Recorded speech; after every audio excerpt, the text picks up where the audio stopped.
Did housekeeping get the schedule wrong? The words dropped like a guillotine, crisp, deliberate, and loud enough to stop every conversation in the Langford Estate's opulent ballroom. Dozens of heads turned toward the sound. A waiter froze mid-pour. Even the pianist stumbled on a note. Camille Duval hadn't even made it past the staircase. She stood still at the top of the landing, framed by the arched doorway heels planted on white-veined marble. Her black tailored suit caught the soft golden gleam of chandelier light. She said nothing. She didn't have to. The room was already deciding what to do with her. Near the bar, Brandon Langford lowered his champagne flute and surveyed her like a man appraising an interruption. He was the kind of man who mistook cruelty for charm. His voice had the cadence of someone too practiced in being heard. A row of white teeth peeked from a grin that dared her to say something back. No one moved. No one corrected him. They almost never did. Camille exhaled once through her nose, then descended the staircase 5 clean steps. In stilettos, no wobble, no break in stride. She passed a cluster of guests near the base, their conversations paused, their eyes quickly diverting. A woman in pearls murmured, "Is that her?" but got no answer. Everyone knew it was her. Camille Duval, founder and CEO of Polaris Solutions, the only woman and the only Black executive in tonight's negotiation circle. She was there to finalize a $950 million merger with Langford Global Holdings.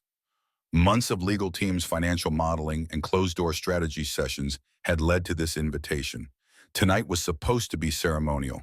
Supposed to be. The scent of truffle oil and champagne wafted from the banquet hall beyond. Strings played something classical muted under the weight of tension. The Langford estate spared no expense. Ornate gold leaf, vaulted ceilings, curated Renaissance artwork. Yet the air had gone stale. Brandon leaned against the bar like nothing had happened, adjusting his cufflinks as Camille crossed the room toward the head table. His father, Roland Langford, stood as she approached, his face expressionless. He extended a hand. She shook it. His grip was firm, but he said nothing. No apology, no redirection, just a stiff nod, then motioned to the seat beside him. The third chair across from them remained empty. Brandon's nameplate gleamed beside it. Camille took her seat. No coat offered, no server approached. She placed her own wrap on the back of the chair and folded her hands loosely in her lap. The conversations resumed in careful murmurs, but every few seconds glances returned to her table. Not one voice acknowledged what had just happened. Not one guest confronted it. Not even the older executives who'd shaken her hand in boardrooms or praised her in press releases. She scanned their faces. Silence, cowardice concealed behind wine glasses and empty smiles. The string quartet transitioned to something livelier. Brandon strolled over late as ever and dropped into the chair opposite her. He didn't offer a greeting. He simply reached for the bread plate and began tearing pieces with deliberate indifference. "You know," he said without looking up, "I had no idea you'd actually show." Camille blinked once. "I was invited." "Sure," he smirked. "But this, all this." He motioned vaguely around the hall. "It's a different league. Mergers are one thing, legacy's another." His voice stayed low, casual, almost bored. But the challenge was precise. Camille recognized it instantly, his family's preferred method: exclusion, wrapped in etiquette. "You're right," she replied. "Legacy's a tricky thing, especially when you've done nothing to earn it." For a split second, Brandon's face tightened, just enough to register the sting. Then a grin. "Touché." Dinner began. Servers emerged from side entrances carrying porcelain plates, but Camille's section remained unvisited. Every other guest at the head table received saffron risotto topped with seared scallops. Her place remained empty. Roland Langford didn't acknowledge it, nor did Brandon, and Camille didn't ask. Instead, she pulled out her phone under the table and typed 2 sentences into a private chat thread. "I won't proceed under these conditions. We renegotiate, or we walk." Within seconds, her COO replied, "We're ready to walk." Across the table, Brandon continued his performance. A comment about startup CEOs. A joke about scrappy innovation. He leaned into each sentence just enough to let the other executives hear. Camille listened to none of it. She studied the room, the guests. The ones who nodded, laughed, clinked glasses, all while pretending they hadn't heard his opening insult. Not one of them would be in her corner when the fallout came. That was fine. She hadn't come to win their comfort. As dessert plates arrived, Camille stood. Her chair slid back with a controlled scrape. She looked to Roland, who finally turned his head slightly in her direction. "I appreciate the invitation," she said, "but I think I've gotten all I need from this evening." Roland said nothing. His eyes flickered, but his mouth remained a neutral line. Brandon let out a small laugh under his breath. So soon dessert's the best part. Camille held his gaze for a single unwavering beat, then turned and walked. The sound of her heels echoed louder than the music, louder than the quiet murmurs that trailed behind her like ripples in glass. At the doorway she paused, looked back once. No anger, no retreat, just clarity. Brandon raised his flute again, as if to toast her departure. But this wasn't an exit, it was the start of a dismantling. The night air outside the Langford estate tasted like smoke and citrus. Somewhere near the perimeter, a valet lit a cigar and flicked the match to the ground, its hiss barely audible beneath the quiet churn of luxury engines idling in the circular drive. Camille Duval stepped into the dark. Her jaw set her pace even. Her sedan waited at the base of the stairs, sleek, matte, black, unsponsored. A few guests near the entrance watched her go. None followed. She didn't slow until the rear passenger door opened. Her driver, Alan, gave a discreet nod but said nothing. She slid inside, closed the door gently, and exhaled as the noise of the house faded behind tinted glass. Alan eased them off the circular path and onto the winding road down into the city. Camille removed a small earpiece from her clutch and tapped it twice. A voice answered instantly. Ready to patch in aboard. Camille nodded. Do it. Seconds later, 5 square icons flickered onto the car's built-in dashboard monitor. Her executive team, Yvonne from legal, Harish from finance, Travis from strategy, and 2 outside directors came into view.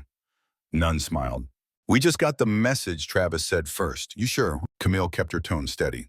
Positive. We walk. Harish frowned. We're pulling the plug on a $950 million vertical integration over a social slight. Yvonne shot him a look. That wasn't a slight. That was humiliation. Not to mention deliberate exclusion, added one director. No meal served, no seating acknowledgement. And the insult at the entrance, that wasn't improvisation. It was bait. Camille nodded once. They wanted to test what we'd tolerate, so I gave them their answer. The car made a slow right onto Sunset. Downtown shimmered faintly in the distance, a web of glass and steel alive with opportunity and danger. Yvonne leaned in. We'll need a preemptive statement, something sharp but controlled. No moralizing, just facts. I'll draft it, Camille said. Under 50 words. I want it out before morning. Harish sighed, rubbing his temple. You realize how the markets will read this. A pullout at this stage looks unstable. Our stock was already hypersensitive to consolidation rumors. Camille stared straight ahead. Let it dip. We'll recover. The car hit a patch of rough pavement, and the muffled thump under the tires vibrated through the floorboard. A reminder, not everything elegant is smooth. Langford will retaliate, one of the directors muttered. Of course, Yvonne said. Probably a leak about Camille being too emotional, too unpredictable. They'll be expecting silence, Camille said. Let's give them something else. She disconnected the call without waiting for agreement. They'd follow her lead they always had, not because she demanded it, but because she'd earned it. By the time they pulled into the private garage beneath her high-rise, Camille's inbox was already filling with texts. Journalists, analysts, 2 minor shareholders, and a cold, formal message from Roland Langford's assistant. Thank you for attending. We regret the evening did not meet your expectations. Camille didn't answer. Her penthouse apartment on the 32nd floor was quiet and shadowed. She didn't turn on the lights. Instead, she walked to the floor-to-ceiling windows and stared down at the city below. Office towers lit like lanterns, neon signage pulsing from rideshare hubs and rooftop clubs. She stood there for a while, arms crossed, the cool glass brushing her forearm. Her phone buzzed again. This time it was from a private number. She hesitated, then picked up. I assumed the theatrics were intentional. Brandon Langford's voice carried that same smug rhythm from the ballroom. Camille didn't reply. I mean, walking out before the salmon. That's dramatic, even for a startup queen. She held the silence. He went on. You know we're not enemies. But you walk away, now you burn your own leverage. Press will turn this into a tantrum. Camille finally spoke. Then let them. But don't mistake silence for surrender. Brandon gave a dry laugh. So what now? You plan to shame us into compromise. No, Camille said. I plan to make you irrelevant. She ended the call and blocked the number. Outside, the wind had picked up, slightly fluttering an awning 3 buildings over. From this height, the city looked calm. But Camille knew the currents beneath, who owed whom, who feared what, and what could shift with one move. She walked into the kitchen, poured herself half a glass of chilled water, and leaned against the counter. Her reflection in the stainless steel fridge showed nothing out of place. The suit still sharp, the posture still upright. Only her eyes gave anything away. Not fatigue, not doubt. Calculation. She pulled her laptop from its sleeve and opened the blank draft titled Post-Deal Withdrawal Statement.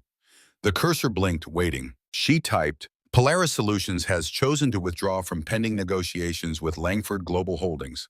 Our decision is based on incompatibility in values and long-term vision. No further comments will be made at this time. She stared at it for a moment, then deleted the second sentence and rewrote it. The Polaris leadership team believes that partnerships require more than shared balance sheets. They require shared principles. We move forward with clarity and purpose. She sent the draft to Yvonne, flagged as urgent. Then finally, for the first time all evening, Camille sat down. Outside her window, the city pulsed. Somewhere below, a delivery truck backed up with a long mechanical beep. A siren faded in the distance. The scent of eucalyptus drifted in through an open vent some rooftop garden nearby, trying to lend nature to steel. Camille closed her eyes for 5 slow seconds. By morning, the first waves would hit. Analysts would speculate. Forums would buzz. Langford's PR machine would begin its spin. But she was ahead of them already. Let Brandon have his inheritance. Camille was about to build something he couldn't touch. At 6:45 a.m., Camille Duval entered the Polaris executive boardroom wearing a charcoal sheath dress and a steel gray blazer. Her heels made no sound on the matte floor tiles. The conference table was already half full. Faces turned as she arrived, not with surprise, but with the quiet expectation of a storm. Yvonne was seated closest to the center, a tablet in front of her, already open to the latest wire updates. Harish glanced up from his phone with a grim nod. Travis leaned back in his chair, arms crossed, unreadable. 2 directors, joined by video on the wall-mounted screens, waited in stiff silence. The air smelled faintly of citrus cleaner and fresh coffee, but the mood was taut like piano wire stretched to the edge of snapping. Camille placed her laptop on the table, sat and opened it in one smooth motion. We're trending, Yvonne had said without preamble. Langford's press team issued a counter-statement 20 minutes ago. It reads as measured contempt. Travis snorted. What did they say? Yvonne swiped, then read aloud. Langford Global remains committed to working with innovative partners who understand the demands of legacy-scale collaboration. While we regret Polaris's unexpected exit, we will pursue ventures with leaders aligned with our values. Which means what exactly, Harish asked. It means they're calling her disloyal without using the word, Travis muttered. Camille looked up. Good. Let them think that. No one spoke. A low hum from the climate control unit filled the silence. Then the door opened and Sarah Lynn, Polaris's communications director, entered with a folder and a white envelope. Morning, she said, setting the folder in front of Camille. Media Pulse shows full polarization. Half the chatter applauds your decision. Half thinks you threw a tantrum. Camille flipped open the folder. Inside were printouts, headlines, early op-eds, and dozens of tweets with photos of her walking out. One had captured Brandon Langford's smirk just behind her shoulder. It was going viral with the caption, "The Face of Modern Legacy." The image stings, Sarah said, but it helps. How so, Harish asked, rubbing his temple again. Because they didn't expect her to leave with poise, Sarah said. They expected a scene. Instead, she controlled the tempo. That's power. Camille nodded once. We maintain that tone. Yvonne raised her brow. Even when they escalate, especially then. At the end of the table, one of the video call directors cleared her throat. Camille, we support the values here, but we can't ignore the financial stakes. The board needs assurance that you have an alternate plan. Camille slid a sheet of paper across the table. We begin outreach today to 5 firms, each with a cleaner record than Langford, each aligned with our AI and cybersecurity portfolio expansion. If we build the right leverage, 2 of them will offer terms more favorable than what we walked away from. Harish frowned at the list. Some of these are European conglomerates. The time zone challenges alone, Camille cut him off with a glance. We adapt. Her tone wasn't sharp. It didn't need to be. Everyone at the table had watched her dismantle tougher obstacles with half the leverage. Sarah slid the white envelope across the table. Also, this came this morning. Personal courier from the Langfords. Yvonne made a face. Already. Camille picked up the envelope, thick parchment with embossed lettering. She cracked the seal and read the single sheet of cream-colored stock silently. After 10 seconds, she passed it to Yvonne. Ms. Duval, in light of recent misunderstandings, we invite you to reconvene at your earliest convenience to realign expectations. We believe in mutual growth, civility, and the future of shared enterprise. Signed, Roland Langford. Yvonne read, no apology, no acknowledgement, just optics. Harish leaned in. You're not seriously considering going back to the table, are you? No, Camille said. But I want the world to see. They blinked first. Travis let out a quiet breath. You're using the insult as leverage. I'm not using anything, Camille said. I'm showing what happens when a woman refuses to play by their rules. At precisely 7:20 a.m., Sarah tapped her tablet twice. Public response to our withdrawal statement just passed 10 million impressions. Hashtag principles before profit is trending. Also, media wants you live. No interviews, Camille said without pause. Not yet. Yvonne nodded. Let the mystery breathe. Then hit them when it's most inconvenient. Camille stood. Let's begin outreach. Schedule meetings with every name on that list. Direct introductions. No intermediaries. Travis raised his hand as if about to say something, then dropped it. One question. Camille paused. If none of them bite, if this blows up in the press and we're labeled the unstable startup that couldn't play ball, Camille walked to the window. Outside, the city pulsed delivery vans, morning traffic, the deep roar of helicopters overhead. We build again, she said, without apology, without compromise. No one spoke. The boardroom held the kind of silence that didn't signal disagreement, but awe. Sarah closed her folder, smiling faintly. Yvonne tapped the armrest, satisfied. Harish finally let go of his pen. The tone had changed, not because of an apology, but because of refusal. The interior of Halden & Thorne's downtown high-rise conference floor gleamed with the kind of understated wealth that didn't need to brag. Slate walls, low glass tables, abstract sculptures from artists no one dared admit they didn't recognize.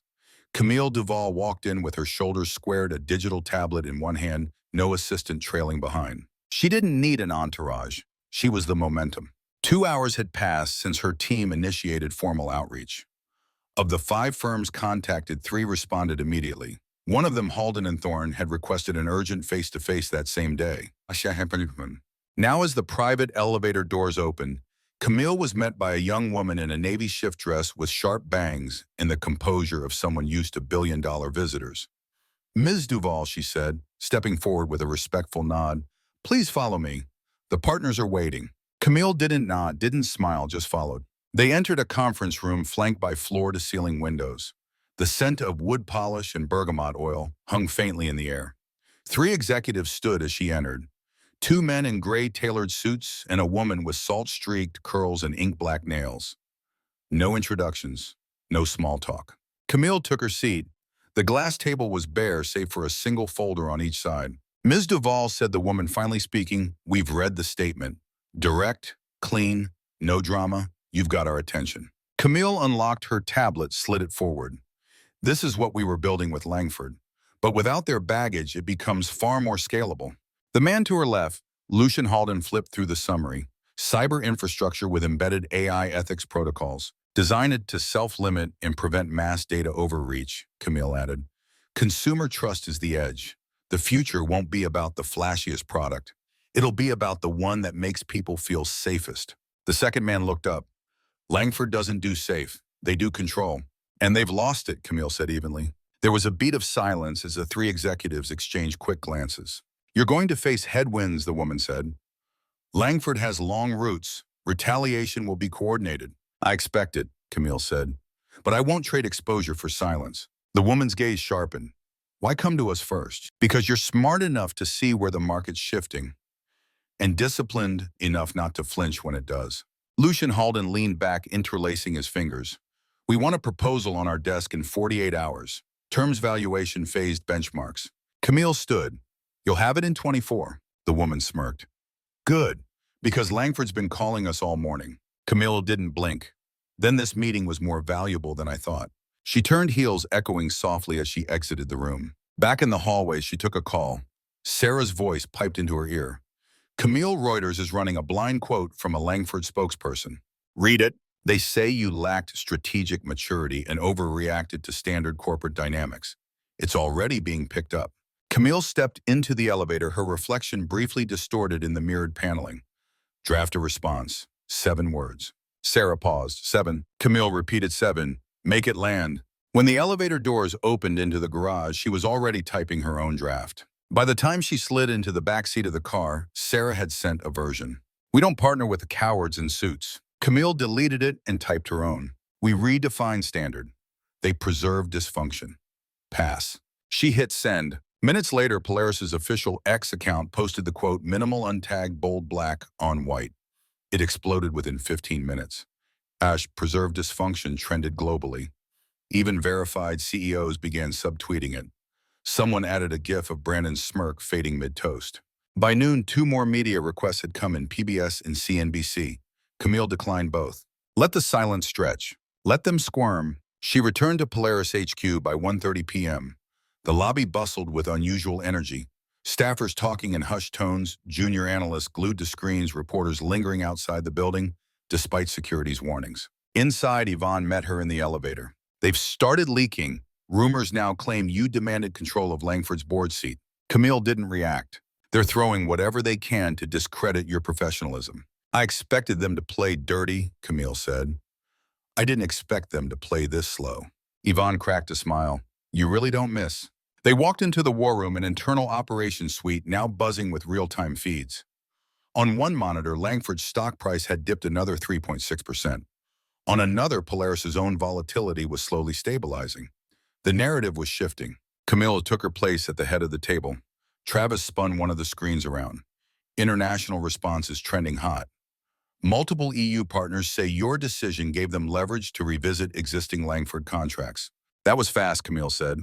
They've been waiting for someone to break rank, Travis replied. You just gave them permission. Yvonne flipped open her notebook. You want to go public with the Halden and Thorne meeting? Camille shook her head. Not yet. Let Langford bleed in the dark a bit longer. She turned toward the screen, arms crossed. Outside, the sun was just beginning to dip behind the skyline, casting the city in sharp streaks of gold and steel. Shadows stretched across office floors, while inside Polaris, every light stayed on. By the time dusk settled, Camille had returned to her private office. She poured 1 inch of sparkling water into a tumbler, no ice. Her inbox now showed 8 partnership requests. 3 came with advanced terms, one from a global tech group that had refused to take her calls 2 years ago. She leaned against the glass wall of her office, the scent of lemon oil rising faintly from her desk. This wasn't momentum. It was a reckoning, and it was only getting started. Rain began just after midnight. Not a storm, just a slow, steady downpour that glazed the Langford estate's marble walkways in thin sheets of glass. Inside the West Wing library, Brandon Langford stood shirtless, in plaid pajama pants, staring at the television mounted above the stone fireplace. The news anchor's voice was calm, but the ticker told a different story. Langford stock slides for third-day industry eyes Duval's rising momentum. He turned up the volume. And while Langford Global attempts damage control, many are questioning the decision not to issue a direct apology following Camille Duval's departure from the gala last week. Meanwhile, Polaris Solutions is rumored to be finalizing a joint venture with Halden and Thorne, a move analysts say could shift the power balance in mid-tier AI infrastructure. Brandon's jaw tightened. His phone vibrated on the side table. He didn't move. Another buzz. Then a third. Finally, he snatched the device. Dozens of texts, most from unfamiliar numbers. Some from hedge fund managers. A few from college classmates who suddenly remembered his existence now that scandal smelled like blood. He tossed the phone onto the couch. A flash of movement in the hallway behind him caught his attention. His father, Roland Langford, appeared at the doorway, fully dressed in a navy wool coat and scarf despite the hour. Rain streaked the window beside him. You're still up, Roland said flatly. Brandon said nothing. Roland stepped inside, glancing once at the screen. She's not bluffing. Brandon scoffed. You're here to lecture me now. Roland didn't answer. He walked slowly toward the decanter, poured himself a glass of scotch, and sat. You humiliated her in front of the entire room, he said quietly. And then you underestimated her intelligence. She embarrassed us. No, Roland cut in. You embarrassed us. Brandon's face flushed red. You knew what she was. She never fit. She built a company from the ground up. She brought a billion-dollar deal to the table. She was the future. Roland took a sip. You were too arrogant to see it. The silence that followed stretched uncomfortably. Outside, the rain thickened, tapping the windows like impatient fingers. Brandon stared at the fire. I can fix it. You can't, Roland said. Not this time. Brandon turned to face him, eyes hard. You're siding with her. I'm siding with survival, Roland replied. This family's legacy was built over a century. You've undone a decade of trust in 6 days. Brandon said nothing. His hands clenched at his sides. Roland stood. There will be a board meeting on Monday. You will not attend. Brandon froze. You're removing me. No, the board will. He moved toward the door, then paused. If you want to salvage anything, you'll show up somewhere. People least expect you. Quietly, humbly. But you won't speak for this company again. Not until you learn what power actually means. He left without waiting for a reply. Brandon stood in the middle of the room, fists trembling, the firelight flickering across his bare chest. On screen, a split screen showed Camille speaking at a quiet event earlier that day. No interviews, just a brief appearance at a Women in Tech initiative. She wasn't gloating. She wasn't campaigning. She was building, and it was working. By 8:00 a.m., Camille sat in a glass-walled conference room at Polaris HQ, a screen behind her showing live metrics, engagement rates, funding inquiries, contract proposals. Her phone buzzed. Yvonne entered holding a silver laptop and a tight expression. "They've leaked again," she said. "This time it's personal." Camille motioned for the laptop. The headline was surgical. Camille Duval's college years, entitlement in reverse. The body of the article was worse thinly veiled insinuations about scholarships, race, and preferential treatment, all wrapped in the guise of curiosity. Camille read every word. No reaction. "Langford's fingerprints," she asked. Yvonne nodded, indirectly. "It's their media proxy." "Let it run." Yvonne frowned. "You sure?" Camille nodded. "If they're desperate enough to dig that far back, they're losing ground." Travis joined them moments later, tablet in hand. "But if they make it viral, we'll have to answer." "We won't," Camille said. "We'll show." She turned to the screen behind them. "How's the Halden proposal?" "Delivered and under review. They want a second meeting." Camille stood and walked to the window. From this high up, the morning haze gave the city below a soft, dreamlike quality. But she saw it clearly. They weren't reacting anymore. They were steering. Behind her, Travis checked another update. Langford's board just called an emergency session. Camille half smiled. "Good. Let them chew on that." Moments later, Sarah entered with a tablet. "We've got something better than a rebuttal. A message from a group of female tech founders. They were launching a solidarity statement this afternoon, public global. They're citing you as the catalyst." Camille raised a brow. "They're calling it hint, the line is drawn." Yvonne whistled softly. "That'll rattle cages." Camille didn't respond immediately. Instead, she moved to the center of the room, folded her arms, and looked at her team. "We're not going to win this by playing their game. Let Langford talk. Let them dig. Let them throw mud." She paused. "We build." The table fell silent. Outside, the clouds began to break. A thin beam of light split through the gray and hit the boardroom glass like a blade. Camille turned back to her team. "Let's get to work." Camille stood on the edge of the stage at the Interglobal Summit, hands clasped loosely in front of her, watching the crowd settle. Thousands of industry leaders, journalists, and curious onlookers had gathered at the San Francisco Civic Center for what was billed as the most critical keynote of the year. The lights dimmed. A hush swept the room. Camille stepped into the spotlight. There was no teleprompter, no script, no dramatic entrance music, just a woman in a navy pantsuit and black flats walking into a storm she had already outlasted. "Good morning," she said softly, her voice amplified but intimate. No applause, just attention. "I'm not here to talk about the attacks, or the articles, or the names whispered in conference rooms." She paused. "We've all heard them." A few people shifted in their seats. "I'm here to talk about resilience, about how power doesn't come from legacy, or money, or family names etched on stone buildings. Power comes from what you choose to do when someone tries to erase you." Murmurs, flashes of phones capturing video. Camille let silence stretch. "You see, the idea that a black woman could sit at the head of a boardroom table was never part of their plan. It was tolerated as long as I knew my place, as long as I was grateful, as long as I smiled and nodded and made them feel safe." Now there were nods in the crowd. She continued, voice steady. "But the moment I stopped nodding, the moment I drew a line, they panicked." A few claps. "They didn't panic because I broke a rule. They panicked because I rewrote one, because I didn't ask for permission to lead. I didn't wait for validation. I earned the seat. And when they tried to drag it out from under me, I built a new table." Applause now, growing. Camille let it swell, then raised her hand gently to quiet it. "I won't waste my breath on the men who feel threatened by competence. I won't give oxygen to those who measure worth in bloodlines and backroom deals. What I will do is build companies that don't gatekeep opportunity. I will fund ideas that terrify them because they don't control them. I will hire, mentor, and promote women and men who aren't afraid to challenge what came before." A standing ovation erupted, but she wasn't done. "This isn't about revenge. It's about responsibility. About knowing that every time you walk through a door they tried to close, you leave it open for someone else." The room thundered with applause. Phones streamed live. Twitter exploded. Camille stepped back as the lights dimmed. She didn't smile, not yet. The work wasn't done. But as she exited the stage, her stride was calm, strong. She had done more than speak. She had shifted the narrative. Back at Langford Global, silence reigned. The boardroom was a war zone of expressions, some defiant, some anxious, most confused. Brandon sat near the head of the table, but he no longer looked like a prince.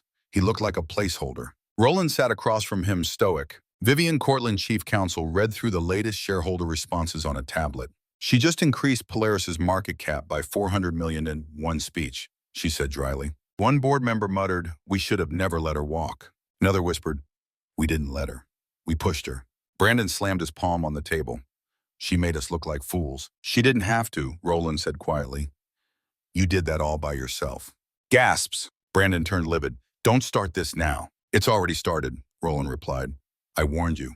The press, the attacks, the leaks. You turned a strategic partnership into a personal war." "And what would you have done?" Brandon spat. "Bow to her. I would have listened to her. I would have protected the company." Vivian tapped her tablet. "Langford stock is down 12.3% this morning. Investors are asking for Brandon's resignation." Brandon stood abruptly. "You're all cowards." "No," Roland said. "We're survivors." Brandon's chair toppled as he stormed out. No one followed. Later that evening, Camille sat at the back of a small jazz club in the Mission District. No cameras, no microphones, just Miles Davis on vinyl and a whiskey sour in her hand. Yvonne slid into the booth beside her. "You broke the internet." Camille sipped her drink. "So they tell me." Langford's board leaked the internal memo. Brandon stepping down. Camille didn't flinch. "Halden and Thorne accepted our terms," Yvonne added. "We just doubled our valuation." Camille leaned back, closed her eyes for a moment, and let the music pour through her like a balm. Not relief, not joy, just stillness. She finally spoke. "Do you think they'll learn anything?" Yvonne shrugged. "Some will, most won't." Camille smiled faintly. "Then we'll keep teaching." A new saxophone solo began, smooth, unexpected. Camille listened for a beat. "We're not done," she said. Yvonne raised her glass. "Not even close." The next morning, Camille stood barefoot in her living room, looking out the tall windows that framed the San Francisco skyline. She held her coffee with both hands, the quiet hum of the city below rising like a pulse. Her phone buzzed. Unknown caller. She answered without hesitation. "Camille Rivers." A pause. Then a deep voice. "Ms. Rivers, this is Judge Alan Rothman. I've been asked to serve as interim ethics chair for the Langford board. I'd like to request a meeting if you're open." Camille didn't respond immediately. Rothman was respected, conservative but fair. If he was calling, something had shifted. "I'm listening," she said. "Not over the phone," he replied. "This should be face-to-face." Camille took a breath, then nodded to herself. "Send the details." When she hung up, she turned toward the kitchen, where Yvonne had already started making breakfast. "You're not going to believe who just called," Camille said. Yvonne arched a brow. "Langford." Camille nodded. "They're cracking." Yvonne set down a plate. "You crack them. But be careful. Desperate men don't play fair. They play loud." Camille smirked. "Good. I stopped playing fair a long time ago." The meeting was held at a private suite inside the Pacific Heights Club. No press, no cameras, just Rothman, 3 Langford board members, including Roland and Camille, who arrived precisely 2 minutes late and unapologetic. Rothman stood as she entered. "Ms. Rivers, thank you for coming." Camille shook his hand, then met each board member's eye before sitting. "Let's be clear," she said, setting her phone face up on the table. "This conversation is not off the record. If anyone lies, misrepresents, or threatens, I will make the audio public." One of the board members shifted uncomfortably. Rothman nodded. "Understood." Roland leaned forward. "Camille, you've made your point. The company suffered because of how things were handled." Camille's expression didn't waver. "The company suffered because it tolerated rot." "We agree," Rothman interjected. "Which is why we'd like to discuss something unusual. A proposal." Camille waited. "We want you back," Rothman said. "Not as COO, not as a consultant, as CEO." Camille blinked once. "Excuse me. We want to install you as interim CEO of Langford Global," he repeated. "To stabilize the company. Public confidence, investor trust. It's all hanging on your name now." Brandon's departure created a vacuum. "You're the only one who can fill it." Camille sat back, absorbing the irony. "You fired me," she said. "You publicly discredited me. You allowed rumors about my qualifications, my personal life. And now suddenly I'm the answer." Roland met her gaze. "We didn't know how much we needed you until we watched what you built without us." Camille let the silence stretch, then said coolly, "You didn't watch. You tried to sabotage it." No denial. Rothman leaned in tone sincere. "This isn't charity, it's strategy. You're a visionary, Miss Rivers. Langford needs vision. Camille paused, then asked, and what happens to Polaris? We'd acquire it, Rothman said carefully. Under your terms, full autonomy, you retain board control. Camille stared at him.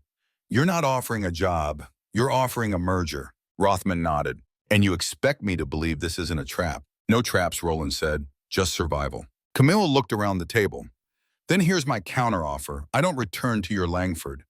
You come into my Polaris. This is not a rescue. This is an acquisition. One board member scoffed. You want us to be acquired? I want you to evolve, Camille corrected. You keep your stock, keep your legacy. But if I'm involved, I run the ship. Top to bottom, no interference, no shadow votes. Rothman considered her words. Camille stood. You came to me. That means I'm already winning.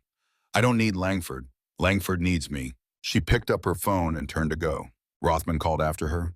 You'd really walk away. Camille looked over her shoulder. I already did. What makes you think I'd hesitate now? 2 weeks later, Camille Rivers became CEO of Langford Polaris. The merger sent shockwaves across the financial world. Polaris retained its independence while absorbing Langford's infrastructure and assets. Dozens of Langford board members were quietly retired. Brandon's name was erased from every building document and press release. The company's charter was rewritten, literally. At Camille's insistence, the new Langford Polaris headquarters unveiled a statement engraved in its entrance. Power is earned, respect is built, legacy is rewritten. Meanwhile, Brandon sat in a Miami hotel room, staring at the television.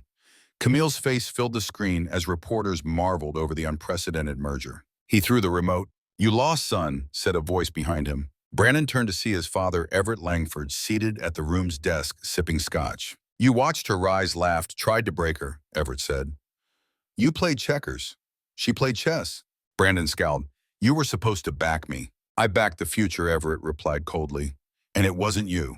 He stood and placed a signed document on the table. Sign it. Your final severance.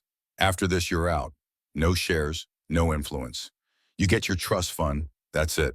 Brandon hesitated, then signed. Everett nodded, picked up the paper, and walked out. Brandon sat in silence, surrounded by the wreckage of his own arrogance. Back in San Francisco, Camille stood alone at the top floor of the Langford Polaris Tower. She placed a photo on her new desk, a picture of her late mother in a factory uniform, smiling with sun-wrinkled eyes. She whispered, "We made it, Mama." And just like that, the past rested beside her future, not forgotten, but honored. The morning fog hadn't lifted when Olivia pulled into the modest courthouse in Ridgeview, 4 hours north of the city. The building sat like an afterthought on the edge of a neglected highway flanked by a diner and a bail bonds office with flickering neon. She adjusted her coat, stepped into the bitter wind, and walked into the courthouse lobby. Every eye turned some curious, others suspicious. She wasn't wearing robes, not today, not yet. The deputy at the security desk gave her a once-over. Clerk's office is around back, he said, without asking her purpose. I'm here to observe proceedings in courtroom B, Olivia replied, voice even. He raised an eyebrow, unconvinced. And who are you with? She handed over her temporary credentials and assignment from the Inspector General's office. Oversight clearance, broad authority. The deputy read it slowly, lips parting slightly, when he realized what it meant. He cleared his throat and buzzed the gate without another word. Inside, the air smelled of wax and stale coffee. She slipped into the back of the courtroom just as the bailiff called, "All rise." Judge Whitaker entered, tall, loose-skinned, with that arrogant shuffle of a man unchallenged for too long. His black robe swayed like a curtain behind him. He didn't notice Olivia in the gallery, or maybe he did and didn't care. The defendant was a teenage boy, brown skin, slouched posture, the kind of case that had passed across Olivia's desk 100 times in the past year. Petty theft, a vape pen lifted from a convenience store. First offense. His public defender fumbled paperwork and addressed the judge as Sir. Olivia watched closely. Do you understand the gravity of what you've done? Whitaker asked the boy, his voice falsely theatrical. Do you think this is a game? The kid mumbled something. The mic barely picked it up. What was that? Speak up, son, Whitaker snapped, eyes hard. The boy's mother sat in the front row, wringing her hands. Olivia watched her lips tremble. Let the record show, Whitaker said, turning to the stenographer. The defendant shows no remorse. Olivia's pen paused mid-stroke. The sentence came next: 30 days in juvenile detention, suspended but with probation and mandatory curfew enforcement. Excessive, out of proportion, no mention of diversion programs, no allowance for age or circumstance. This was the 5th time she'd observed Whitaker this week. The pattern wasn't hard to spot. As the courtroom emptied, Olivia stood and walked to the bench. Whitaker raised a brow. "You're not local." "No," she replied. "Olivia Marsh, Inspector General's office. I'm conducting a formal audit of regional judiciary practices." He smirked. "Audit, huh? And you thought sitting through minor theft cases would teach you something?" "They already have," she said, tone-clipped. His eyes flicking down to her badge, then back to her face. "Well, I hope you enjoy your little civics lesson." He started to turn away, but Olivia didn't move. "You've issued 6 custodial sentences this week for first-time offenses. All underage defendants, all boys of color." He tilted his head, feigning innocence. "Are you accusing me of something?" "I'm documenting a pattern," she said. "Accusations come later." Whitaker's face tightened for a second. Then he laughed. "Come now. Let's not turn this into a witch hunt. You and your badge don't scare me. People like you come and go." "I'm not here to scare you," Olivia replied. "I'm here to watch, and I'll keep watching." Outside the courtroom, she paused in the corridor, scribbling notes into her leather-bound notebook. The fluorescent lights buzzed faintly overhead. She caught a whiff of the disinfectant they used on the benches, lemon-scented and sharp. From behind her came a voice low and cautious. "Ms. Marsh." She turned. It was the mother of the teenage boy. Still holding her purse tight, fingers knotted. Was that fair?" the woman asked, voice shaky. Olivia didn't answer right away. Instead, she met the woman's eyes. "No," she said finally, "but we'll fix it." The woman didn't ask how. She just nodded, a subtle exhale escaping her lips like the barest flicker of hope had been reignited. Back in her car, Olivia reviewed her notes, flicking through pages of dates, names, docket numbers, and marginal annotations. She'd seen enough. Whitaker wasn't just old school, he was methodical in his bias, cloaking cruelty behind legal procedure. And yet even now she sensed he believed himself untouchable. She started the engine. Later that afternoon, she sat down in a dusty conference room at the regional DA's office. Across the table was Deputy DA Marcus Sloan, an ally from a previous case. Sharp suit, sharper mind. "You've got something?" he asked. "I've got more than something," Olivia said. "I've got 6 cases, 2 with missing transcripts, 1 juvenile detained without counsel present. I'll have the others by Friday." Marcus leaned back, jaw tightening. "And Whitaker," she slid a file across to him. "Start here." Quietly. He opened it. After a moment, he whistled low. "This'll rattle cages," he muttered. "You ready for that?" Olivia didn't blink. "I didn't come here to be liked." The overhead vent kicked on, blowing faint heat across the room. Papers fluttered slightly. Marcus glanced up at her again, studying her, maybe reassessing. Then he nodded once, decisive. "I'll pull my investigators," he said. "Off the books. You'll get what you need." She stood. "Don't wait too long." Outside, the wind had picked up. Olivia stepped into the parking lot, coat billowing, eyes narrowed against the cold. Somewhere behind her, she could almost feel the courthouse, still breathing its walls, steeped in fear and habit, its judge cracking jokes behind closed doors, convinced the tide would never shift. But it was already shifting. And Olivia was the storm. 2 weeks later, the courtroom smelled like tension. It wasn't just the news cameras parked outside the Ridgeview courthouse or the unexpected presence of state officials in the gallery. It was the way Judge Whitaker sat stiffly at the bench, no longer relaxed, no longer smug. The way his eyes kept darting toward the back of the room where Olivia Marsh sat with a calm stillness that felt more dangerous than rage. Next to her, Deputy DA Marcus Sloan whispered, "He's sweating. You see that?" She didn't respond, just watched. Today's case involved a 17-year-old named Elijah Runnels, tall, quiet honor student, charged with assault after pushing a security guard who had grabbed him outside a convenience store. The video had gone viral, Elijah with his hands raised, pleading, and the guard lunging first. Still, somehow, Elijah had been arrested. The defense attorney, a new one not court-appointed, stood tall, confident.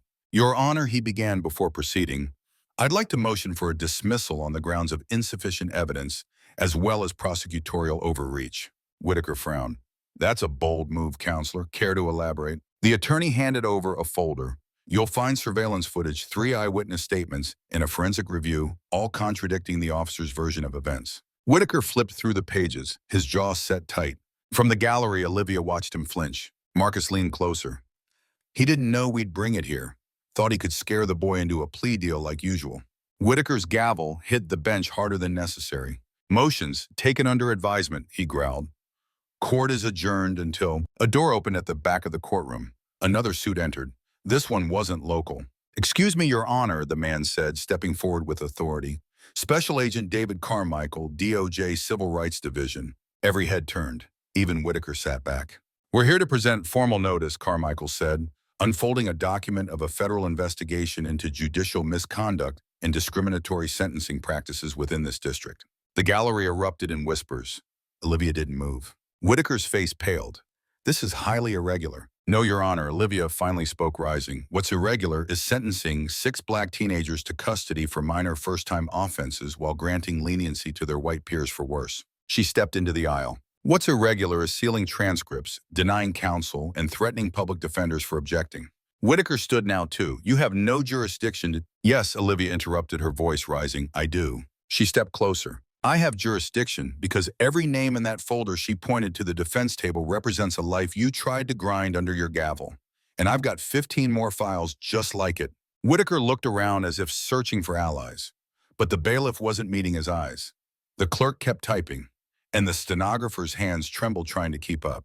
I suggest, Olivia added, you consider legal counsel, effective immediately. It was the first time the courtroom had ever seen Whitaker speechless. Outside, a crowd had gathered. Reporters, parents, former defendants, some holding photos of loved ones, others simply waiting. When Olivia exited with Marcus, a few clapped softly. Then one woman stepped forward. It was Elijah's mother, tears in her eyes. Thank you, she whispered, for not looking away. Olivia only nodded. We're not done yet. That night, back in her hotel room, Olivia stared out the window. The lights of Ridgeview shimmered through mist. Her phone buzzed. It was a message from the Inspector General. Good work. Case being elevated. Be ready for depositions next month. She set the phone down and pulled a folder from her bag, labeled Langford. The next case, another judge, another courthouse. The war wasn't over. But today they won. And Judge Whitaker finally learned what it meant to be held accountable. In his own courtroom, by the very people he thought would never have the power to stop him. The courthouse was quieter now, eerily so. Judge Whitaker was suspended pending investigation, his chambers sealed, his cases redistributed. But the damage remained: years of biased sentencing, coercive deals, and sealed records, especially targeting young black defendants.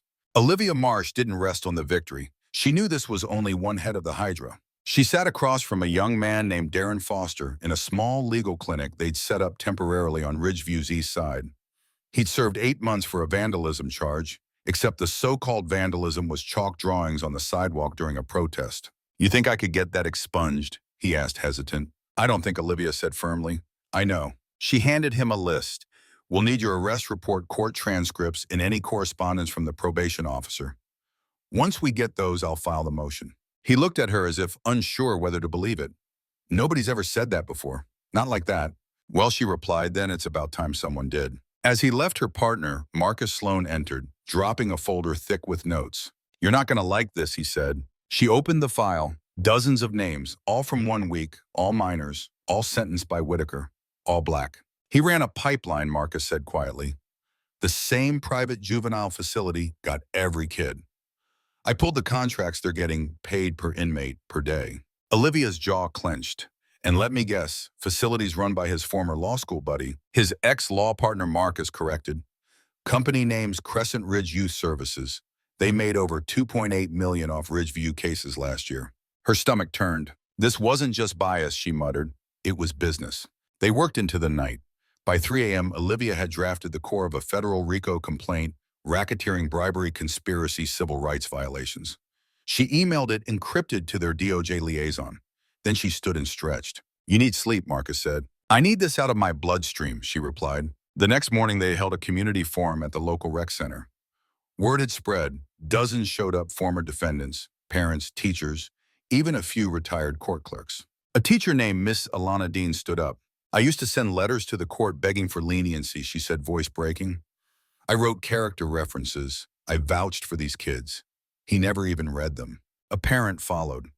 My daughter was 17. He locked her up for shoplifting tampons. She missed prom, missed graduation. Then another, my son still stutters from the way that bailiff yelled at him in court. Whitaker said if he didn't plead, he'd get 10 years. He was 14. Story after story.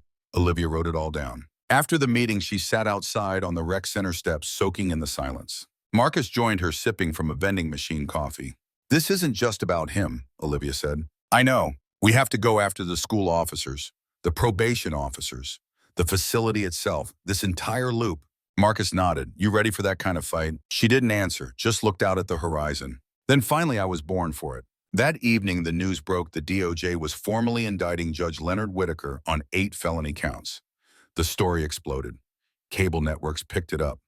National newspapers called Ridgeview the epicenter of a modern civil rights battle.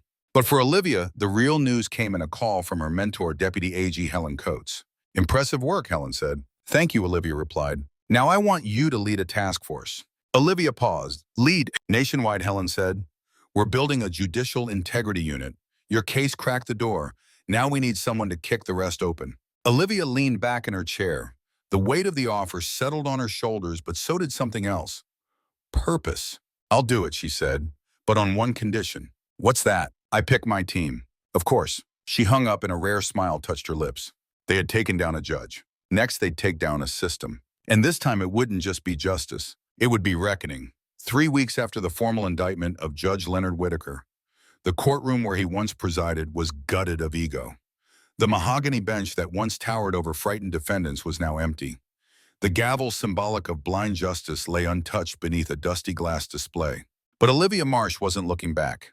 She had a nation to face forward. She stood at the Department of Justice headquarters in Washington, D.C., now officially the director of the newly formed Judicial Integrity Task Force.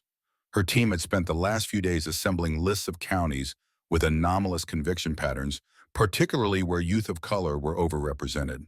This isn't about individual villains, Olivia said in the briefing room, speaking to a half circle of federal investigators and civil rights lawyers. This is about a culture, one that feeds on silence. We're going to be the noise. Her old partner, Marcus Sloan, now her deputy director, raised his hand.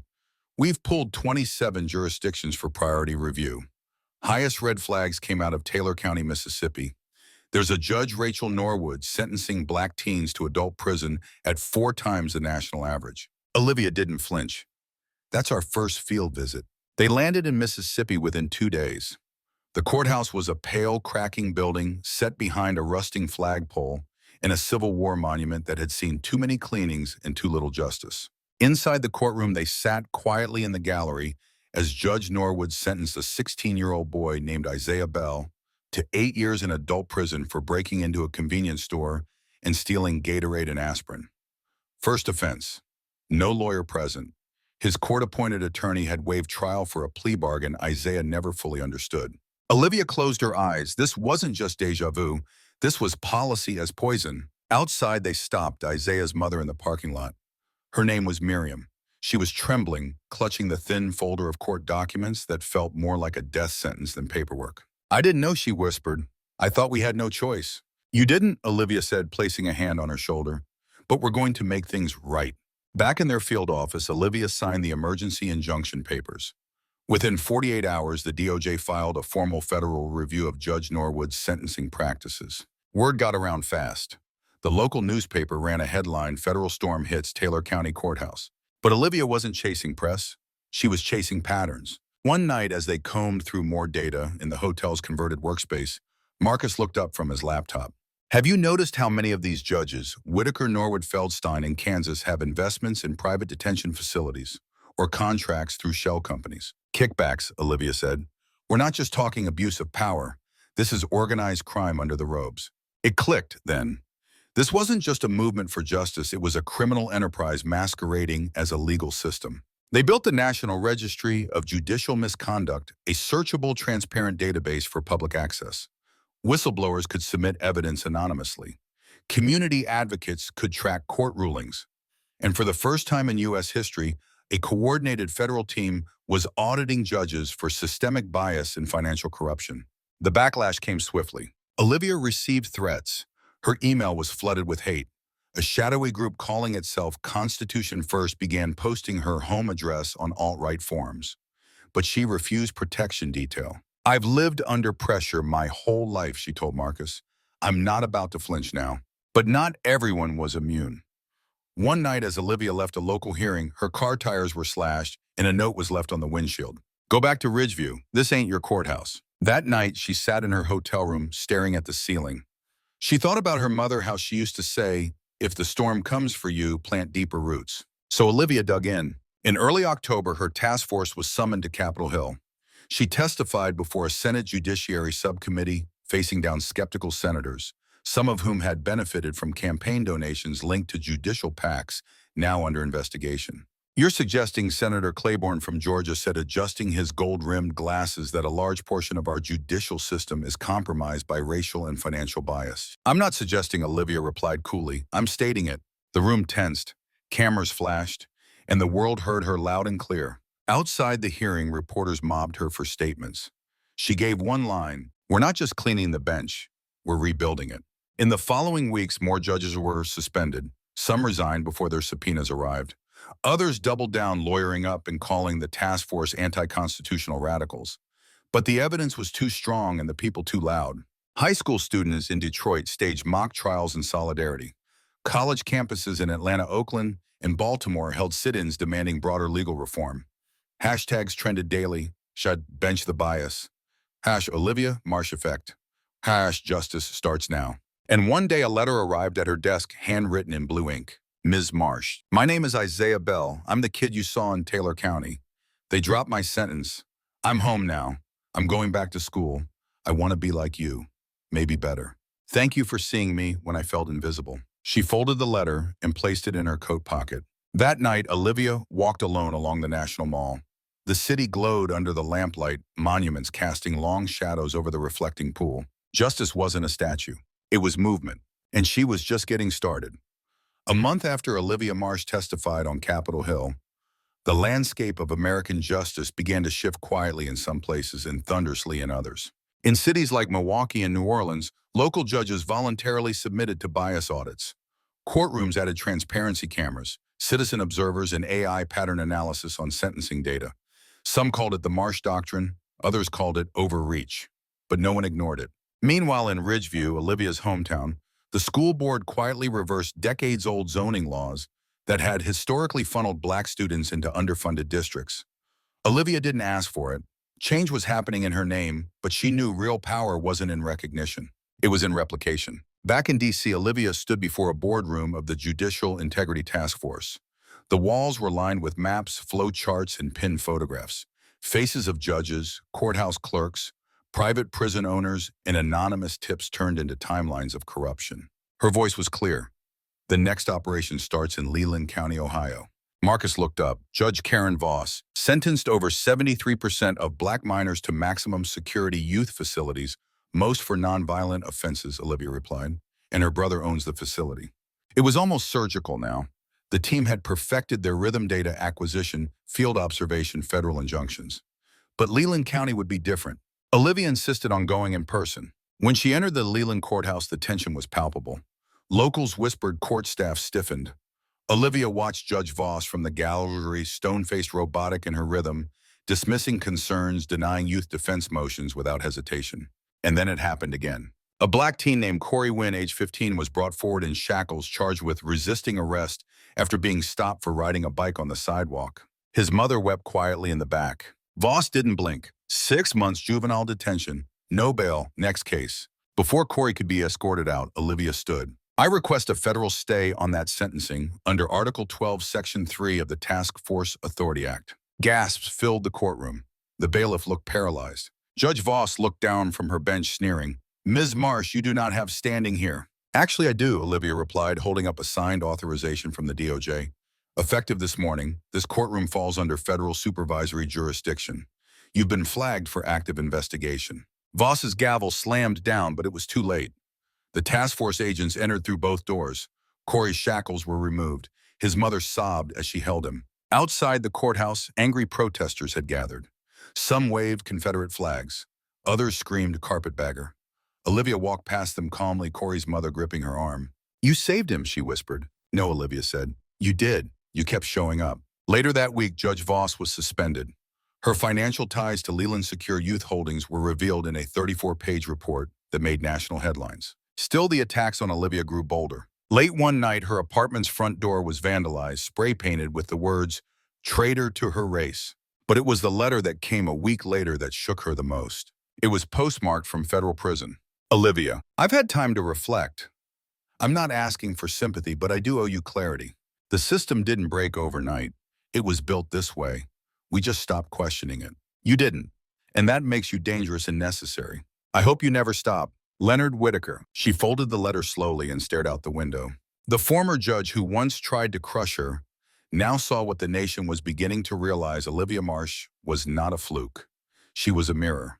And in that mirror, the American justice system could no longer look away. That evening, she attended a memorial at Howard University for wrongfully convicted youth. She was not the keynote speaker. She didn't ask to be. But when she entered the auditorium, the crowd rose to their feet, not to applaud a hero, but to honor a shift, a reckoning. And in the back row sat Corey Wynn, now free holding a notebook. He was writing something, his first speech, maybe. Justice wasn't a moment. It was a chain reaction. And Olivia had only struck the first match.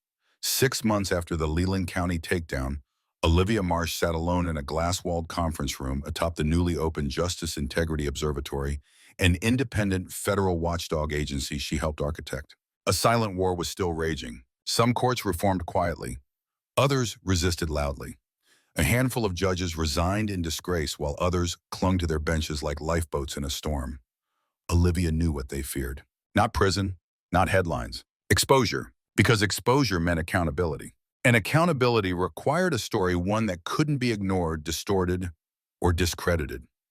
That's why she was staring at a wall of photos, files, and case summaries, each one a buried truth waiting to speak. Just then, Marcus entered, breathless. You need to see this. He tossed a manila folder onto the table. Named Judge Byron Maddox, Clarksville, Tennessee. Over 30 black defendants sentenced to max security for misdemeanor charges, all within the past year. But get this, his daughter is chief of staff to a state senator running for attorney general. Olivia leaned forward. You're saying this isn't just judicial bias, it's political leverage. And money. Look at page 5, Marcus said, flipping it open. Private campaign donations traced back to a for-profit prison group, all funneled through shell companies. Who's our contact on the ground, Olivia asked. Marcus hesitated. That's the problem. Our usual network law clerks, civil attorneys, they're all too scared. Maddox runs that county like a warlord. We need someone who can get in and stay invisible. She picked up her phone and texted one word to an encrypted contact, ready. 5 minutes later, a message came back, always. That night in Clarksville, a young woman named Talia Winters stepped off a Greyhound bus carrying nothing but a duffel bag and a camera rig hidden in her jacket lining. Talia was one of Olivia's best field investigators, former journalist, daughter of a wrongly imprisoned father, and fearless. Her mission: infiltrate Judge Maddox's courtroom, gather audio and video evidence of systemic bias, and expose the secret alliances fueling the machine. She posed as a courthouse intern. Within days, she had what she needed. Hidden camera footage showed Maddox mocking black defendants behind chambers' doors, calling them products of broken genes, boasting that every filled bed is another $1.200 in state payout. But then it escalated. Talia caught video of a private meeting between Maddox, a corrections contractor, and a state campaign manager. They spoke of quotas, of fresh bodies, of how fear kept the funding flowing. Talia sent the footage to Olivia, who watched it in silence. Her face didn't flinch. Her fingers moved. She called DOJ. Then she called the press. And finally, she called one last number, Judge Maddox chambers. Who is this? The voice barked. Olivia Marsh, she replied calmly. You have 24 hours to resign and issue full clemency to the 37 wrongfully sentenced inmates under your docket. Or tomorrow morning, the nation will watch you hang your own robe. He hung up. The next morning, Olivia and Marcus landed in Clarksville. Camera crews were already outside the courthouse. Judge Maddox stood at his bench with trembling hands. He looked up and saw Olivia seated in the gallery, silent, impassive, inevitable. He tried to speak, stopped, tried again. And then with a hoarse whisper, effective immediately, I resign my position as Circuit Court Judge for the 17th Judicial District. I motion for review and reversal of all active sentences under my prior rulings. The courtroom gasped. Olivia didn't blink. That afternoon, the governor's office announced an emergency oversight committee to audit every case Maddox ever touched. Federal charges loomed. Campaign donations were traced. The senator's office went dark. And Talia Winters, she didn't seek credit. She mailed her footage to her late father's former cellmate. Then she got back on the bus.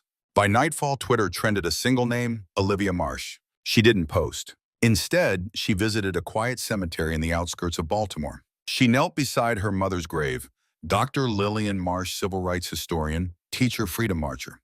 I'm not done yet, Olivia whispered. Wind rustled through the oaks above. And somewhere far beyond that small plot of land, a judge hesitated before slamming down a sentence. A prosecutor checked his own bias. A clerk whispered, "Did you hear what happened in Clarksville?" And change once again took another step forward, not because Olivia was a hero, but because she had become something even more dangerous. Unstoppable.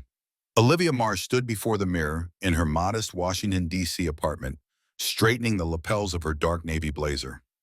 Her eyes, weary yet resolute, locked onto her own reflection, not with vanity, but with necessity.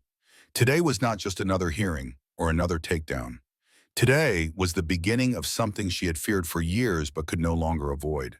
Senate testimony. The Oversight Committee had summoned her for a public session titled Judicial Reform and the Power of Accountability. It was a thinly veiled attempt to grill her, to discredit her, to paint her efforts, her victories as vendettas rather than justice. Certain senators were rattled. Too many of their donors' colleagues and private associates had fallen in the wake of the Integrity Observatory's work. And now they wanted to trap her in nuance, bury her under decorum. She welcomed it. By the time Olivia entered the Hart Senate office building, her name was already being chanted outside by protesters and supporters alike. Some held signs reading, "Justice isn't just a word," and "Olivia Marsh for AG." She slipped through security, ignored the flashing bulbs, and entered the hearing room. The room was full. Cameras, reporters, high-level aides and lobbyists pretending to take notes while assessing political fallout. Senator Richard Thornell, a sharp-tongued opponent of judicial activism, leaned forward as she sat. "Ms. Marsh, thank you for appearing. We'll begin by asking the central question on everyone's mind. Do you believe your actions amount to a shadow judiciary operating without voter consent or legislative oversight?" Olivia's tone was calm. "Senator, I believe what we've created is not a shadow judiciary, but a mirror. And unfortunately, not everyone likes what they see when they look into it." A murmur rippled through the room. Senator Thornell frowned. "So you admit you're wielding influence beyond the scope of your appointment?" "I don't wield anything, Senator. The public wields the truth. We just put it where everyone can see it. If courts crumble under sunlight, they were never built on bedrock." More murmurs, a few claps quickly silenced. Thornell scowled. "You've called out over 100 judges in 2 years. Some claim this destabilizes public trust in our institutions." Olivia leaned in. "On the contrary, exposing corruption strengthens trust because people finally see that no robe, no badge, no bench is above the law." Her voice echoed through the marble chamber. "And if that threatens the institution, Senator," she added, "maybe the institution is what needs rebuilding, not the people demanding better from it." That line hit like a lightning bolt. Even some aides scribbled it down. The session continued for hours. Questions from both sides, some incisive, others performative. But Olivia answered each one with clarity, candor, and data. When it ended, reporters swarmed her, asking the same thing in different words. "Are you going to run?" She didn't answer, because that night she had a bigger task ahead. At a small church basement in Newark, New Jersey, Olivia addressed a crowd of Black mothers, many holding faded photographs of sons and daughters lost to unfair prison sentences. "Tonight," she said, "I'm not here as Olivia Marsh, the lawyer, or Olivia Marsh, the witness. I'm here as the daughter of a woman who told me never to let the system define justice by how quietly it punishes the poor." She paused, then held up a stack of folders. "Inside, these are 34 clemency petitions. We are not asking permission. We're serving notice. Every unjust sentence is a crime in progress, and we're here to interrupt it." Applause thundered through the room. Some wept, some clapped, some just whispered, "Finally." Later that night back in D.C., Olivia sat with Marcus Bell at their office's war room. "I have one more," she said. He raised an eyebrow. "More than Maddox." She opened a file labeled Project Parallax. Marcus read silently, eyes widening. "You've got to be kidding." She shook her head. "He's more than a judge. He helped engineer the zero-leniency sentencing algorithm used in 4 states. Turns out it over-penalized minorities by 370%. And guess who profits from the software licensing?" Marcus's jaw clenched. "This is bigger than anything we've touched." Olivia nodded. "We don't just bring him down, we dismantle the machine he built." Marcus looked at her with a mix of awe and worry. "And after that," she exhaled, "then we make sure no one ever builds it again." As midnight crept in, Olivia stayed behind alone, staring at a whiteboard filled with names, dates, red threads, and timelines. And at the very center, Judge William Eckhart, a man praised in public, feared in private, and responsible for a generation of statistical injustice disguised as neutral data. He was next, but not just for what he did, for what he represented. The dossier on Judge William Eckhart lay open on the conference table like a map of structural rot names, case numbers, financial trails, tech contracts, and sealed depositions. To the public, he was a man of reason. The so-called data judge hailed for pioneering objective sentencing using AI-driven analysis. But Olivia Marsh knew better. The AI was a smokescreen. It was a polished cage. And the bars were algorithmically racist. She and Marcus sat across from each other, not speaking for nearly 10 minutes, each absorbing the implications of what Project Parallax really meant. Marcus finally broke the silence. This is systemic warfare. The sentencing tool he promoted, Judix Quant, was installed in 74 counties, right? Olivia nodded grimly. And in every one, black defendants were nearly 4 times as likely to receive maximum sentencing for nonviolent crimes. That's not a glitch. That's design. Worse, they discovered the algorithm penalized zip codes. If you grew up in a historically over-policed area, Judix Quant labeled you high risk regardless of your record. So poverty was coded as danger, Marcus whispered, and used to justify punishment. Olivia slammed the folder shut, and Judge Eckhart signed off on all of it. He championed the data revolution in justice, got awards, even gave a TED Talk titled Bias-Free Sentencing, the Future of the Bench. Marcus pulled up the TED Talk on his laptop. Eckhart stood in front of an applauding crowd, calmly extolling how algorithms remove subjective empathy from judicial decision-making. Olivia watched in silence. Then she whispered, empathy was never the problem. The problem was whose story the system chose to believe. They needed more than outrage. They needed receipts. Over the next few days, Olivia assembled a covert task force, a data analyst named Mira, a former federal IT contractor named Luis, and a whistleblower from Judix Quant, who went by the alias Gamma. They met at an abandoned law library in Richmond, converted by Olivia's team into a forensic command center. Mira cracked encrypted data repositories that revealed what no audit ever had. Eckhart had financial ties to Foreman Systems, the private developer behind Judix Quant. Stock options, offshore trusts, silent board positions. Luis traced campaign donations from shell companies linked to Foreman to dozens of elected officials, including judges who pushed for the algorithm's use. Gamma, voice disguised and always in a hoodie, brought the smoking gun internal emails showing the algorithm's creators had been warned about racial bias in beta tests. Eckhart's response in one was chilling. As long as it reduces court backlog and looks neutral on paper, we'll call it progress. Progress, Olivia muttered, meant more cages, more lives ruined. It was time to strike. But this case needed more than a court filing. It needed public exposure, a reckoning. So she called someone she hadn't spoken to in years. Reese Chapman, an independent journalist with a gift for breaking stories that made the country stop breathing. She invited him to a parking garage. When Reese saw her, he smirked. Last time we met, you told me if I ever published your name, you'd sue me in haiku.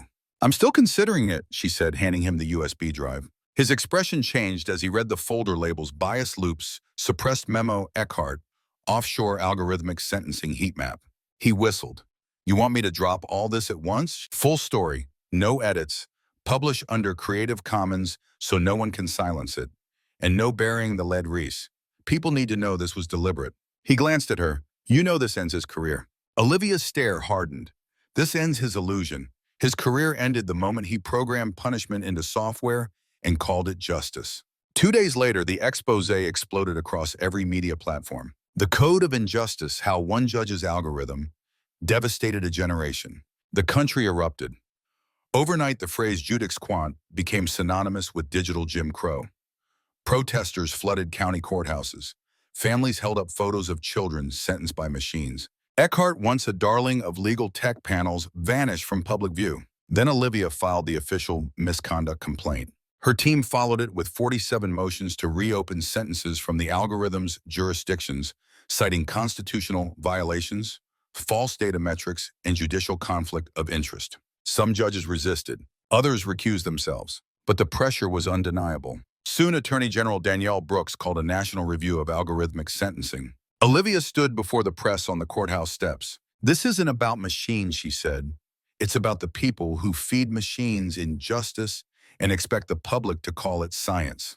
Judge Eckhart built a factory of bias, and we shut it down. A reporter shouted, "What's next for you, Olivia?" She paused, looked out at the crowd, then said simply healing. As she walked away, Marcus handed her a file. A new name, a new corruption trail. She didn't flinch. We're not done, she said. Not until this country stops mistaking silence for peace. And with that, Olivia Marsh turned toward the next fight because justice wasn't a destination. It was a daily decision. The air in Olivia Marsh's office had changed, not tense-charged, as if something had cracked open in the justice system's concrete walls, letting in wind and light. Since the expose on Judge William Eckhart and the takedown of the Judex Quant sentencing program, Olivia had received over 300 letters, many from incarcerated individuals or their families. Most began the same way. Thank you, now what about my case? Each letter was a story, a cry, a question, and Olivia couldn't ignore any of them. Marcus Bell entered the room holding a thick envelope. Another one. From Pennsylvania. A mother says her son was sentenced to 15 years for burglary. First offense, no weapons, no injuries. Algorithm flagged him as repeat risk due to his cousin's record. Olivia took the envelope, eyes burning with fury. Guilt by association, digitized injustice. But this wasn't just about fixing what had happened. It was about protecting what could happen next. Olivia and Marcus began building something bigger. The Liberty Algorithm Project, an independent open source system designed to audit AI tools for bias and establish ethical guidelines for their use in legal systems. They reached out to civil rights groups, tech ethicists, law schools, and even victims of wrongful sentencing. They formed a national consortium. No one would hide behind code again. Meanwhile, the consequences of their earlier takedown were rippling outward. Judge William Eckhart was formally disbarred. His assets were frozen. Multiple counties suspended every case he had overseen while Judex Quant was active. And Olivia, though hailed as a hero in some circles, was receiving anonymous threats in others. One email simply read, "You think you saved justice. You just broke the system that keeps people like you from running it." Olivia wasn't afraid, but she was watchful and determined. One evening after midnight, her doorbell rang. It was Reese Chapman, the journalist. He looked rattled. "There's something you need to see." He handed her a hard drive. Source from inside Foreman Systems just reached out. Says there's a second algorithm more secretive. Not for sentencing, for juror prediction and influence. Olivia's pulse thumped. "You're saying they were tampering with jury selection too?" "Not tampering, engineering." The files were labeled Trial I Protocol. It simulated likely juror decisions based on demographic data, social media, and credit history, then advised prosecutors which jurors to strike. Not to pursue fairness, but to maximize conviction odds. And Judge Eckhart, he'd signed off on several pilot trials of Trial I. It wasn't just sentencing anymore. It was verdicts. Marcus, reading over her shoulder, whispered, "They tried to turn justice into a chessboard." Olivia nodded grimly. "And they thought we were pawns." They weren't. She called an emergency meeting with the AG's office, the FBI Cyber Division, and the Civil Liberties Union. This time they wouldn't just expose a bad judge. They'd dismantle the machine behind him. A reckoning was coming for Foreman Systems, the architects of digital prejudice. And Olivia Marsh would be leading the charge. She looked out her window at the dark sky stars piercing through the clouds. "Let them come," she whispered. "We write the next line." A steel gray sky hung over Washington as Olivia stepped out of the rideshare and into the city's quiet early morning pulse. Her breath misted in front of her as she glanced up at the courthouse, its pillars cast in cold shadow. She wasn't scheduled to testify yet, not officially, but she'd come to watch the opening volleys of the federal inquiry into Foreman Systems. This wasn't just about count or contracts anymore. This was about judgment. Inside, the rows of press seats were already filling. Cameramen hunched over tripods. Legal analysts up at the shuffled papers. Reese was waiting in the back with a crisp blue blazer and a quiet nod, her laptop open on her lap, eyes already on the transcripts streaming in from the hearing. Marcus stood near the wall, arms crossed, listening closely as Foreman's legal team filed in, each of them dressed in almost identical charcoal suits, wearing the kind of confident tension Olivia recognized from years of watching high-dollar attorneys try to bluff certainty into broken logic. Then the doors opened and Chairman Everett strode in. He was a veteran of these committees, but today the usual political pomp was stripped away. His eyes scanned the room until they settled briefly on Olivia. He gave her the smallest nod. Foreman's founder, Curtis Lang, took the witness chair. What exactly was the purpose, Everett began without preamble, of the behavioral risk forecasting module embedded in your Predictix platform? Answer plainly. Lang adjusted his glasses, the slightest tremor in his fingers. The module was designed to assist with strategic resourcing, allocating law enforcement presence where it might be needed. Everett didn't blink. Was it used to justify preemptive detentions? Lang hesitated. We don't classify them that way. Murmurs swept the room. Behind the closed doors of Trial Eye's off-site lab, the night before Olivia Reese and Marcus had finalized a plan, a secure data leak coordinated with a handful of investigative journalists they trusted. Simultaneous publication across 5 platforms, a real-time visual of the algorithm's decision tree, laid bare coded decisions tracing back to biased data inputs like zip codes, keyword triggers, and even online purchases. That leak dropped exactly 5 minutes ago. A phone vibrated in Reese's blazer. Everett's aide leaned in and whispered something, and then it happened. The lead anchor from GCN stood mid-row, phone glowing. "Mr. Chairman," he said loud enough for the mic to pick up, "we're receiving live confirmed visuals of Foreman's back-end predictics data. This includes files tagged with pre-crime low-tier and suppression vector A2. The courtroom unraveled into a low thrum of raised voices and camera flashes. Everett held up his hand. Order. Lang looking like a man trying to recall if he'd signed a waiver for the roof to fall in. "Mr. Langen," Everett said, his voice steady, "are you aware your software flagged individuals for enhanced surveillance based solely on debt patterns and nonviolent social media posts? That data was anonymized, not according to the records released today." Lang's jaw clenched. His counsel tried to intervene. The chairman silenced him. In the back, Olivia kept her face neutral, but inside the knot that had lived in her stomach for months began to unravel. It wasn't over, far from it, but the firewall had cracked. Later that afternoon, Marcus addressed the National Ethics Consortium via live stream. Behind him hung no flag, no logo, just a plain unadorned wall and the stark presence of purpose. "When I lost my job," he said, "it wasn't to a person. It was to a prediction, a line of code that decided my future without ever meeting me." He gestured to the screen beside him, where Olivia clicked through a live demo of the Trial Eye viewer, showing real-time audit paths of Foreman's logic engine, including where it had overridden human judgment.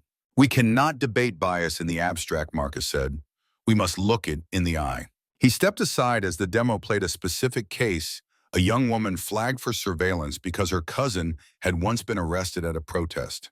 Her name was redacted, but her fate wasn't. She lost a college scholarship when her financial aid was temporarily suspended pending review. "You don't need chains," Marcus said softly. "Just a quiet denial no one traces back to the code." That night, #line of code trended globally. Protesters gathered outside the Foreman building in 3 cities.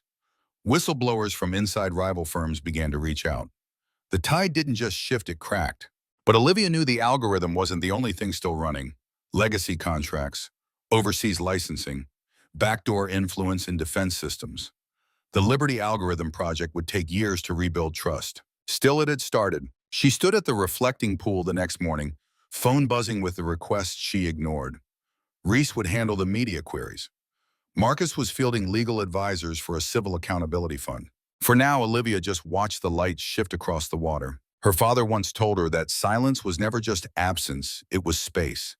And sometimes space was where the truth finally landed. Her phone buzzed again. She picked it up this time. A short message from an unknown number. "Thank you. I saw what you did. My son was on that list. He never knew. Now he won't have to." She didn't reply. She didn't need to. 3 weeks later, the Senate Intelligence Oversight Committee convened for an emergency closed-door session. Word had spread, quiet but resolute, that several international clients of Foreman Systems had deployed predictive flagging tech without regulatory frameworks.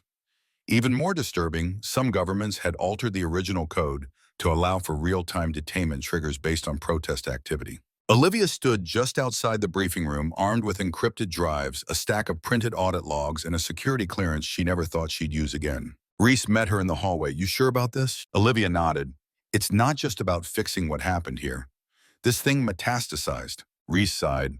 "They're going to ask why you didn't come forward sooner."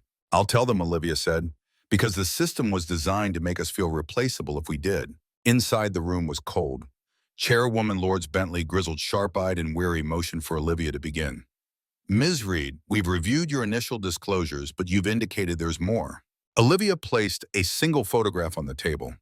It was a low-res satellite image of a refugee camp in North Africa. Overlaid on the photo were digital markers labeled in red: risk, cluster, volatile, migration, instability, index high, And most damning, Predictix flag priority Q14. This is what they were selling, Olivia said. Not public safety, not forecasting, control, at scale, and quietly. She walked them through the documentation contracts buried in foreign subsidiaries, data stream handoffs masked as research initiatives, and worst of all, third-party APIs that let militaries run Predictix-light simulations on their own citizens without foremen ever touching a keyboard. Senator Holloway rubbed his eyes. And you're saying this surveillance tool is still live? Yes, Olivia said, and it's learning every second. Outside the room, Marcus was already preparing for the next front. He'd been contacted by a human rights tribunal in The Hague. They wanted him to consult on algorithmic profiling cases tied to civil unrest in Eastern Europe. He wasn't a coder, but he didn't need to be.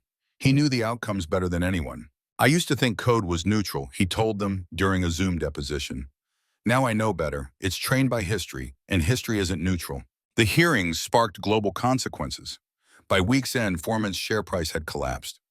Lang stepped down, and Olivia, for the first time in years, walked into the Trial I offices and didn't flinch at her own name on the building's welcome screen. A week later, she and Marcus met in a quiet corner of Meridian Park. They shared coffee on a bench, watching kids chase kites through the wind. Do you think this sticks? Marcus asked. Olivia looked up at the sky. I think the story sticks. The people who lived it, they won't let it be erased again. He sipped his coffee. What happens next? She smiled faintly.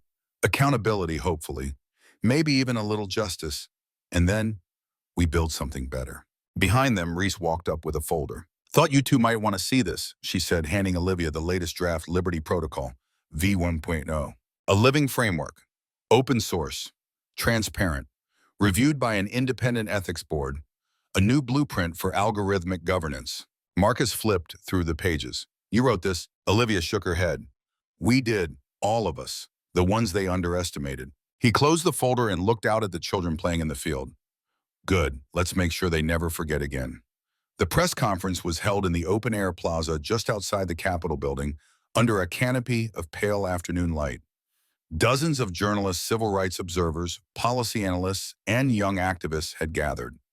Some held signs that read, Data, Destiny, Reform the Code, and simply Olivia Reed. Olivia stood at the podium, flanked by Marcus and Reese. Her face was calm, steady, and unflinching. Behind her, the Liberty Protocol banner rippled gently in the breeze, symbolic of a new movement grounded in transparency, dignity, and choice. We were told to trust the system. Olivia began, her voice ringing clear through the mics. But the system wasn't built to trust us. A hush fell over the crowd. Predictix was never just about prediction, she continued. It was about control. It took our pasts and turned them into prison cells for our futures. It judged us based on who we were, not who we could become. Camera shutters clicked, like distant applause. But Olivia's focus remained ahead, unwavering. We exposed this not because we were brave, but because we had no choice left. Because staying silent meant letting injustice become automation, letting bias become architecture. She paused, letting the words hang. But today marks something different. Today we launched the Liberty Protocol, a framework designed not in secret, but in public. Not for profit, but for people. It mandates third-party audits, ethical review councils, human oversight on automated decisions, and above all, consent. Reporters jotted notes furiously. A child sitting on her father's shoulders raised a small hand-drawn sign, My data, my voice. Olivia saw it and smiled. This isn't about revenge. It's about reclaiming power not to wield, but to share. And to every young coder out there, every data scientist, every quiet whistleblower afraid to speak, this moment is for you. Because integrity isn't just a feature, it's the foundation. As she stepped down, Marcus took the podium. The crowd erupted in applause, not the explosive kind, but the kind that builds like a rising tide. Respectful, grateful. He leaned into the mic, voice warm but edged with fire. I was one of those flagged by an algorithm no one could explain. But here's the thing, I don't want to burn the system down. I want to build it right. We all do. The applause swelled. We're not anti-tech, Marcus said. We're pro-human. Later that evening, as twilight draped over the city, Olivia sat quietly in her apartment watching the news coverage. A segment showed her walking with Marcus and Reese into a new co-working space labeled Alethea Labs, a nonprofit founded on the ashes of Trial I and funded by crowdsourced donations and a growing list of philanthropic grants. There were already requests from 5 school districts to implement Liberty Protocol audits. A European privacy watchdog had requested a partnership, and a national television network had reached out to adapt the story into a documentary. But Olivia wasn't thinking about any of that. She was watching a clip of Marcus in an interview earlier that day. The reporter had asked him what he wanted people to take away from everything. His answer was simple: that silence isn't safety, it's surrender. And we don't surrender anymore. Olivia closed her eyes, heart full. The night hummed with quiet power. Below her window, people walked past with candles and lanterns, forming a quiet procession for digital justice. For some, it was a memorial for the thousands harmed by the old system. For others, it was a celebration, a beginning. Olivia stepped out onto her balcony and lit a single candle, not as a symbol of mourning, but of illumination. In a sealed courtroom 2 months later, Adrian Lang pled guilty to multiple counts of fraudulent misrepresentation, violation of global data ethics protocols, and willful concealment of human rights abuses. He received a 25-year sentence without parole. But Olivia never attended the sentencing. She didn't need to. Justice, she realized, wasn't a verdict. It was a movement, and it had just begun.